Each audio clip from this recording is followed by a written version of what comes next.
السلام علیکم my dear students of class 8 بحریہ فاؤنڈیشن کالج نوشہر افروز. ڈیئر اسٹوڈنٹس، میں ہوں آپ کی اردو کی ٹیچر آسان اردو کی کتاب کے ساتھ. ڈیئر اسٹوڈنٹس، روزمرہ کی زندگی میں جب ہم ایک دوسرے کے ساتھ تعاون کرتے ہیں تو ہماری بہت سی مشکلات جو ہیں وہ آسان ہو جاتی ہیں، وہ حل ہو جایا کرتی ہیں اور ہمارے تمام کام آسانی سے پایہ تکمیل تک پہنچ جاتے ہیں.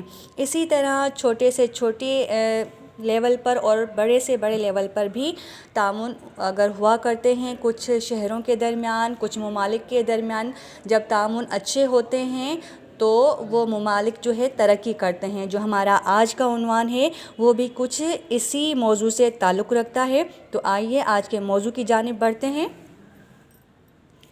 ڈیئر اسٹوڈنٹس، ہماری آسان اردو کی کتاب میں صفحہ نمبر 65 پر ہمارا آج کا عنوان ہے علاقائی تعاون برائے ترقی.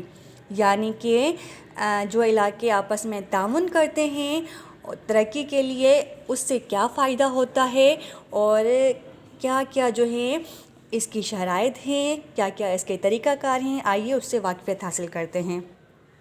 یہ سبق جو ہے ایک مکالمے کی صورت میں ہے. آئیے تفصیل جانتے ہیں. سبق کی پہلی سطر ہے: ماموں جان تہران سے چند روز کی چھٹیوں میں پاکستان واپس لوٹے تو بہت خوش تھے. اس بار وہ کئی سال بعد آئے تھے.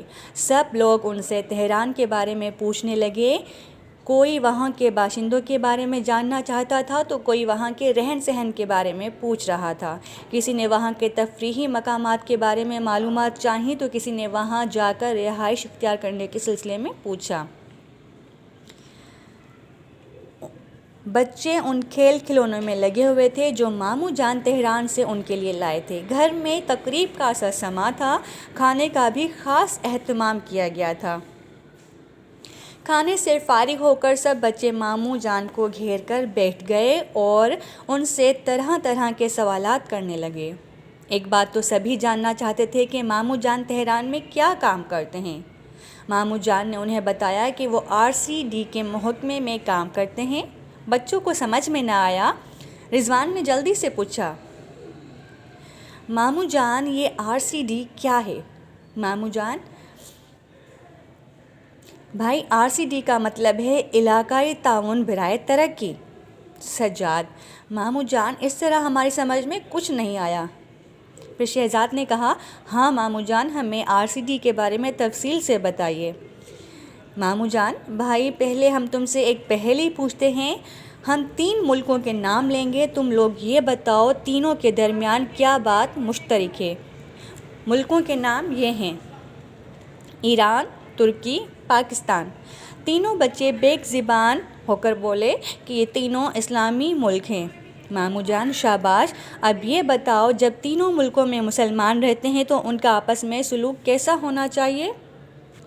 جس پر رضوان نے کہا کہ ماموں جان، ایک دفعہ ہمارے ماسٹر صاحب نے ہمیں بتایا تھا کہ ہمارے نبی اکرم صلی اللہ علیہ وآلہ وسلم نے فرمایا ہے کہ تمام مسلمان ایک دیوار کی مانند ہیں جس کی ایک اینٹ دوسری اینٹ کو سہارا دیتی ہے. اور یہ بھی بتایا کہ تمام مسلمان ایک جسم کی مانند ہیں کہ جب جسم کے کسی ایک حصے کو تکلیف پہنچتی ہے تو سارا جسم بے چین ہو جاتا ہے. ڈیئر اسٹوڈنٹس، ایک بات تو واضح ہو گئی کہ RCD کا مطلب ہے علاقائی تعاون برائے ترقی. یعنی کہ وہ ممالک جو ایک ہی مذہب سے تعلق رکھتے ہوں ان کا آپس میں بہترین تعلق ہونا چاہیے تاکہ وہ ایک دوسرے کو ترقی کی راہ پر جو ہے گامزن کر سکیں. آپ کا ہوم ورک یہ ہے کہ آپ اس تمام سبق کی پڑھائی کریں گے. اس کے علاوہ سبق سے تعلق رکھنے والے کچھ سوالات بھی ہیں، مشق ہے. ان سوالات کے جوابات جو ہیں آپ سبق میں سے تلاش کر کے اپنی رف کاپی پر تحریر کریں گے اور چیک کروائیں گے. اپنا بہت سارا خیال رکھیے گا. اللہ حافظ.